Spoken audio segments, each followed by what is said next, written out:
it down. And then it finds, yeah. You're about to see it in a second. It's going to find everything you need. So go to Stat Calc.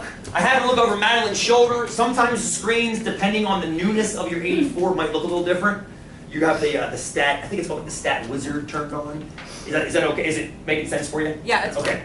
fine. I like it. That's cool. It's more consistent with the rest of the menus on the machine, so I'm glad they changed it too, but I wish they'd done it originally. So one more stats. Do I have to put anything after that right now? Just entered it, boom, just enter because it defaults to L1 if your raw data is in L1. So boom, here we go. Because we did L2 yesterday. That's okay? You said you lost it? Oh. No, I had to put in when I went to lock that menu and I had to put in L1 because it said L2. Oh, we just remove L2. That works too. So here's a bunch of stuff. I mean, it's a bunch of stuff. And a lot of it we don't need to answer the question I asked you. And the question I asked you simply was, what's the average, what's the sample standard deviation? Both of which jump out at you. Or maybe they don't jump out. They will jump out at you eventually in this class. So there's your average. And there's your sample standard deviation. You can ignore that guy. That's pretending that these 35 people are the entire population, which they're not. They're a sample. So you can ignore that.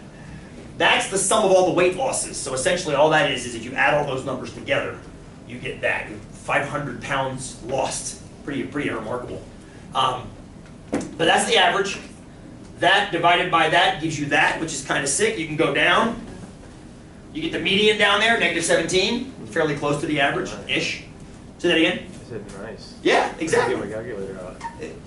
I said I'm going to have to get my calculator out. Yeah, this is nice. It gives you a lot of stuff. There are some apps that do this too on your phones. Now we'll get into all this stuff too today. I want to talk about all this, but I have a different context to talk about. LaWanda, go. I didn't get the same numbers. It's possible. Now, first of all, I want to preface that question with: am I matching your guys' screens? Yes. Yes. Chances are, LaWanda, it was a data entry error. So just go, you don't worry about it right now. But just if that happens, like if you're in class and we're crunching through, just go back and check again. And chances are one of the numbers is off. Or this could also happen, LaWanda, if you're in the stat editor.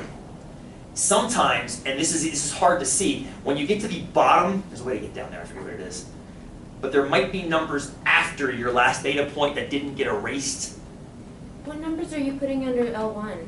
All these numbers, every single one of these numbers in this chart. Did you just put the first 5? I just put 9 because I was minusing the age, 26 minus 17. I'm obviously not doing it right. Wait, hang on a second. Are you looking at the marathon one? This one. Oh, I'm looking. You're looking at the marathon one! Oh. You're in the wrong data set, my friend. Oh, okay. So take some time now and just or just follow along, because I don't want you to be doing that while we're kind of having a conversation about this. That explains everything. Good for you for doing that, by the way. We'll deal with that in about 45 minutes. Okay. Cool? All right. So, for the weight loss.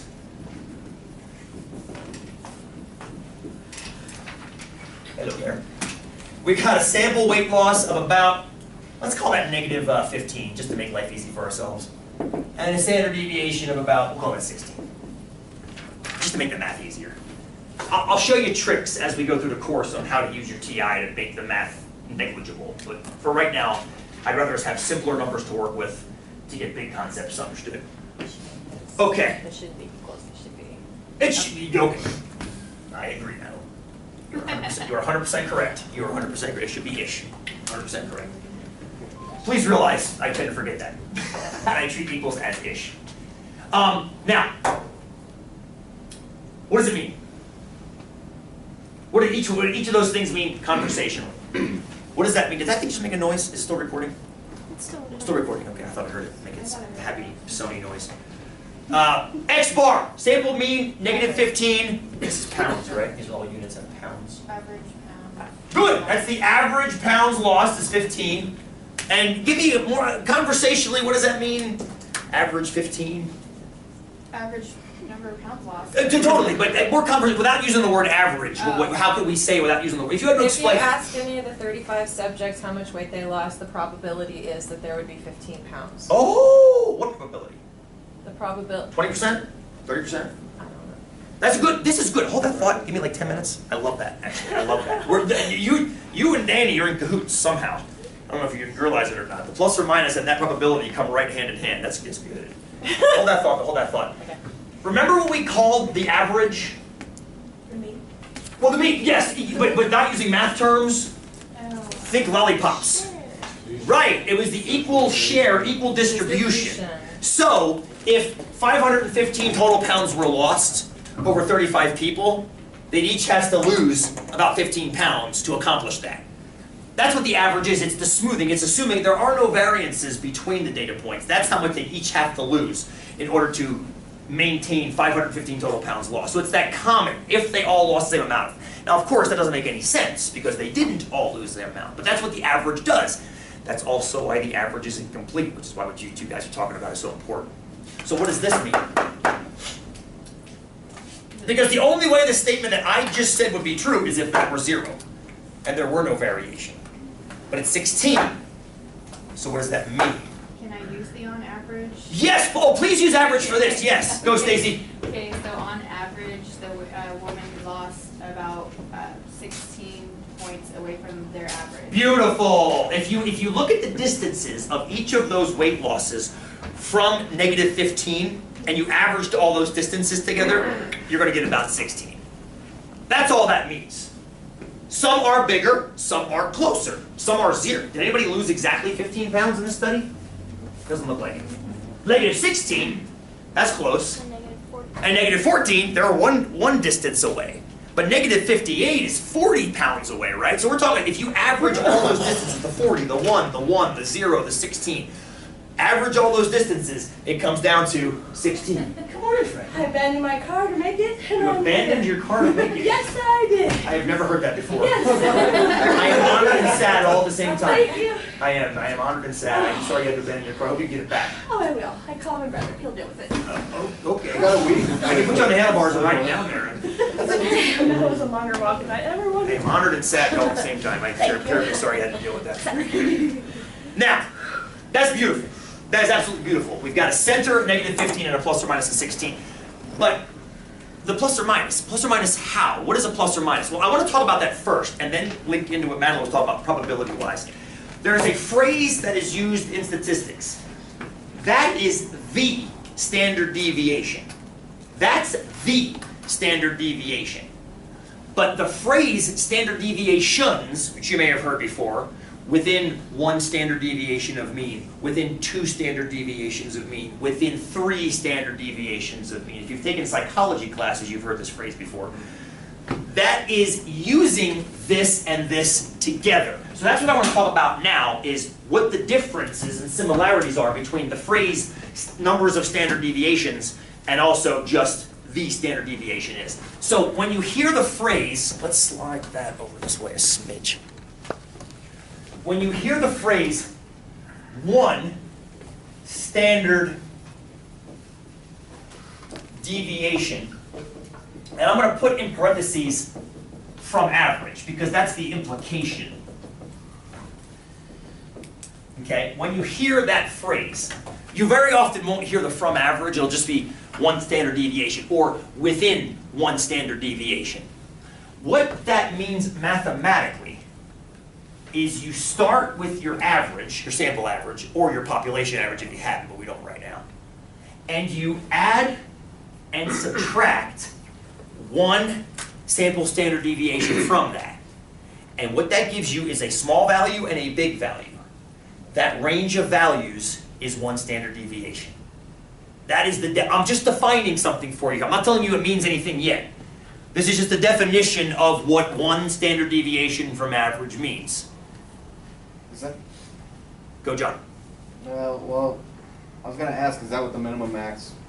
Of that range The would range be. is. Yes, and everything in between there, that's the consistence of the 1 standard deviation. We're going to draw a picture and add this to the picture. It's going to be a lot more clear. But I just wanted to make sure we can use this phrase and understand what we're doing. So for our data, friends, this would be x bar is negative 15 plus or minus. Is a plus or minus freaking you out a little bit? Maybe you think a quadratic formula? Mm-hmm. Try to wipe that out of your mind. We're not talking quadratic. It's just adding and subtracting a number from another number. Plus or minus 16. And this is all in pounds. This is all in pounds. So if you break that down, what John just said is beautiful. These are the min and max values of a range of numbers. The min value would be negative 15 minus 16, negative 31. Negative 31 pounds. Where do you get the negative 31? Negative 15 minus 16. Oh, wow. And then the other one will be negative. That's so unconvincing. Oh, okay. I realized that. No, I got you. Just very unimpressed. I'm sorry, I apologize. The negative 15 plus 16 is 1 pound. Now there are lots of numbers in between there. Negative 20's in there, negative 15's in there, negative 0's in there, for that matter, right? 1's technically either in there or not, depends on how you round. Negative 2, negative 5. A lot of the weights you see in front of you are in there. If you go through your little data list there, you can find some numbers that are in there. Negative 25's in there. Looking over, negative 16's in there, negative 10's in there. 3's not. 3's not. Okay, so 3 would not be within one standard deviation. It would be within a different number of standard deviations. But within one standard deviation, one plus or minus of the standard deviation. I want to take it aside right now and just tell you how apologetic I am at using the phrase standard deviation two slightly different ways. This is the sample standard deviation. And when you use it like this, it becomes a number of standard deviations, and I apologize for that. It goes from being 0-dimensional to 1-dimensional, and that kind of that pisses me off as a mathematician. But that's the statisticians making the words up, not mathematicians. So, is this fair? So a certain number of those data points, which we'll get back to, are going to be within one standard deviation, but some are going to be outside of that. That's why we have. You can have any number of standard deviations that you want, but the most common ones. That's actually not bad. I can see them. Yeah. I would tell you if it's off. Well, thank you, Tiff. I appreciate that. The most commonly used ones are 1, 2, and 3. And I'm hearing some, because some of you have had psych classes before, and you're used to talking about this. Yeah. Or maybe you're not. That's okay too. It's not hard to figure out. Same exact thing. Except now, instead of adding and subtracting 1s, you do 2. This is the most, I'm going to put a little star next to this one, because this is the most important one in all of statistics, is 2 standard deviations. And you'll see why that is as we go through this course, and also into 244, you'll see why it's so crucial to have this idea of 2 standard deviations. So this would be x bar plus or minus 2 s's. 2 s's. Yeah? So you're going out further, which means you're going to pick up what? All the data. Maybe all, but definitely, if not all, definitely. I like that. Most, depending on the shape of the data. More, at least. We can at least say we're going to pick up more. Well, on this data set, it looks like. Good. Yeah, that's exactly correct. This data set is a very special data set. I love the shape of this data set. It's gorgeous. So we're going to take a look at it momentarily. That's where we're going to do the percentages. But it doesn't have to be all of it. It can be all of it. But we are going to pick up at least more because we're moving the ranges out further. So, but you can see that mathematically here. That's going to be negative 15 plus or minus 2 s's is 32. Fair? So that's going to be negative 15 minus 32, negative 47 pounds. Up to 17, thank you. So you can see we definitely now pick up all of the data that was within one standard deviation is still within 2. Because that range exists in this range. It's a subset of it. And we'll see, again, that'll make, if you're not processing that in your mind, you're going, I don't buy that. We'll see that more when we actually draw this thing on the board in a minute. You'll actually understand it. You'll believe it, I think. But we pick up more potential data points. For example, I was looking over these guys' shoulders. I saw there was a 3. 3 pounds is outside of this range, but it's in this range. So you're picking up that data that's outside of one standard deviation. You may have heard that phrase in psych classes, outside of one standard deviation. When you guys were talking about it in psych classes, what were you talking about? Do you remember? They were accuracy of data.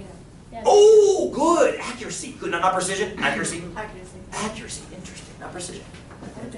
Okay. Okay. No, I believe you. I believe you. I wouldn't probably talk. Well, cool. Were you talking about deviant behavior? Right. You were. Yes. Outliers. Right, and the thing about outliers, that's why this is so crucial, is because generally, loosely defined as outliers are anything outside of 2 standard deviations. But not always. And this is why it's a created science. People make these rules up. Anything outside of 2 standard deviations, you'll see why that's used again when we get back to Madeline's percentages. But sometimes they use 3 standard deviations. Sometimes they use 6. Do you have to use the total to cover all the data? Well, when you say total, The total number of standard deviations that's going to cover your whole data set. you might not be able to. That's what's so wild. And you'll see why momentarily, John. Thank you. Fantastic question, which will be answered momentarily. Well, I'm just asking because on the calculator it's negative 58, which is the lowest amount of weight lost, and then 21, which is And this is, again, it's a very particular data set. I love it because it kind of works nicely and works very close to perfectly. They don't always work close to perfectly. They work close-ish to perfect, and you'll see what I'm talking about momentarily. But in general, you can't capture your entire data set because there's always the potential for an outlier that's more extreme than you were expecting. That's when we discover things like the fish that we thought was extinct for 8,000 years, and all of a sudden it shows up off the coast of Madagascar. Well, there it was in the tail. You know, we didn't expect that. And it's outside of any number of standard deviations. We weren't looking for it. So there's always the potential for an extreme outlier that we're just not expecting. Does that make sense? Yeah. And you see them recruited for the NBA most of the time. The guys that are like 9'6", you know, and they stand there in front of the basket. So the calculator just gives you your data set, pretty much.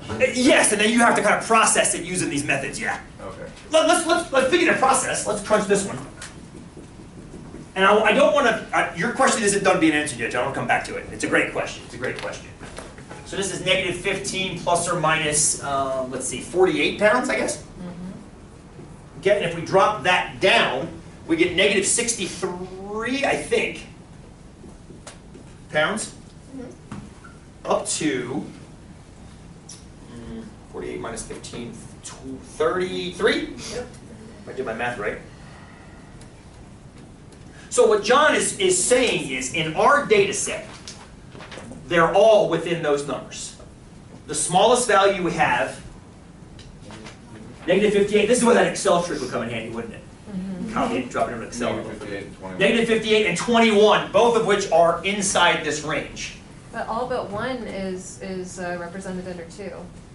There's only one number in the data. Well, if there's a set. 21, that would be outside, right, too, as well? Oh, yeah, I guess 50. two. But good, Matt, but good. 2. This is good. Yep. You guys are just chomping at the bit to get to this percentage. I love it. I love it. So you notice something. That you had a big chunk of data in here. So you know what? Let's do this. Since you're obviously excited to go this route, let's just go to it. Are you gonna do like a timer? That might help. Ish. Yeah, well, no, definitely, but not time so much as a two-dimensional graph versus a 1. Okay. But do this for me first before we go any further. For the weight loss data, how many data points are within each of these standard deviations? So I want you to take some time right now. If you have Excel on your phone, you might want to use that. For data? Oh, you need a data sheet? Yes. Yeah, here we go. Thank you. So just take your time right now and count them up. How many are within 1? How many are within 2? How many are within 3? Okay? And make a little laundry list. I think we know the answer to 3 already, right? It's all of them.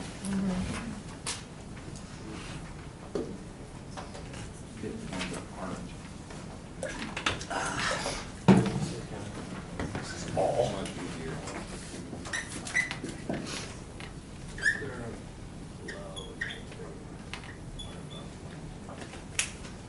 And if they land right at like negative 31 or 17, you decide if you want to count it or not. We're in stat class. We're in stat class. I mean, it's just not. I know like parentheses in algebra class mean don't include but get right up next to it, but we're in stat class. Call it if you want, don't call it if you don't want. We may have more than one answer for these in that respect. Oh, so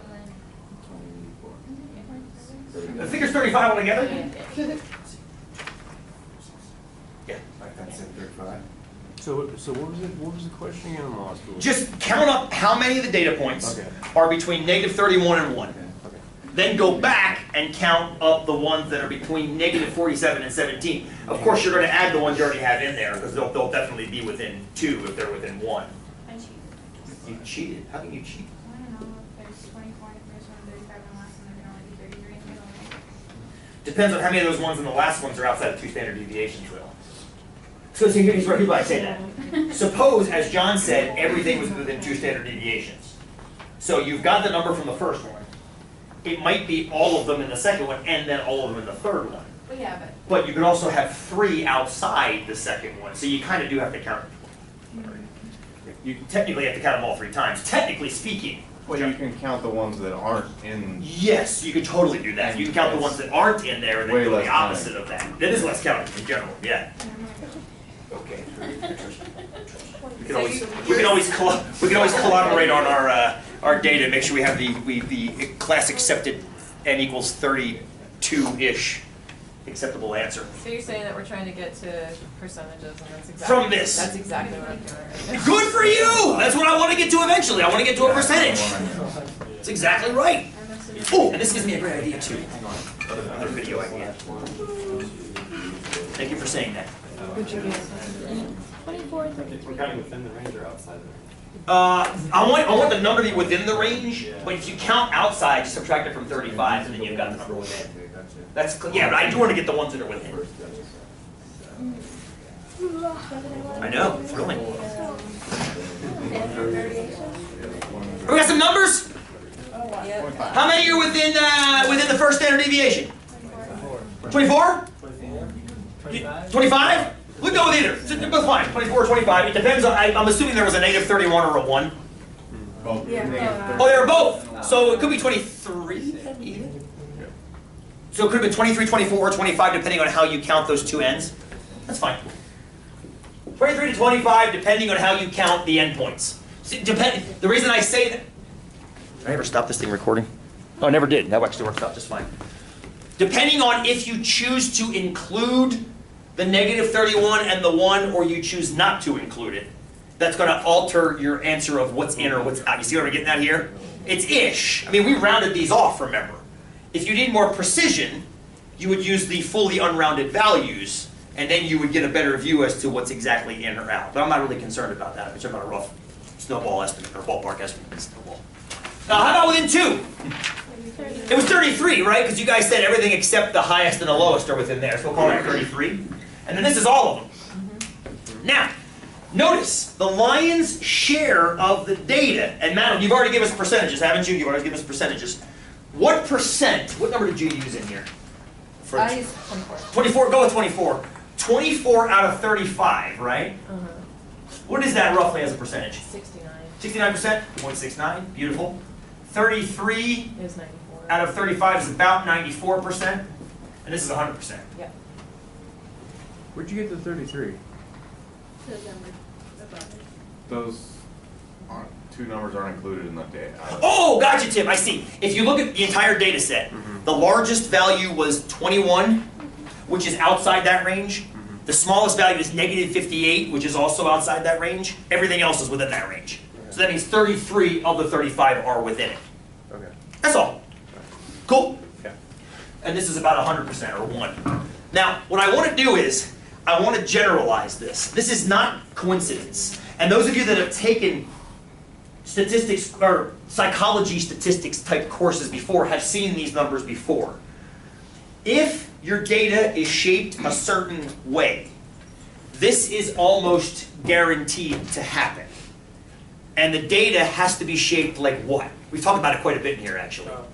If it's a bell-shaped distribution, symmetric, unimodal, and bell-shaped, this will inevitably happen. That's what the idea I have for the video. If I just make up a bunch of random data sets and keep having them refresh, you can see that. But it's 11 o'clock. Let's take 5, reset our batteries, come back in and learn how to draw this thing on our TI. Because then we can actually see the data, see the bell shape, and then draw the standard deviations on the curve and really get a good idea what we're looking at. That's really kind of cute. This is great. This is fantastic, except for the fact that it's hard to visualize in 1 dimension. It's better to have 2 dimensions, extra dimension. Make it. So take 5. Look at some air, look at some water. Thank you for opening windows in here.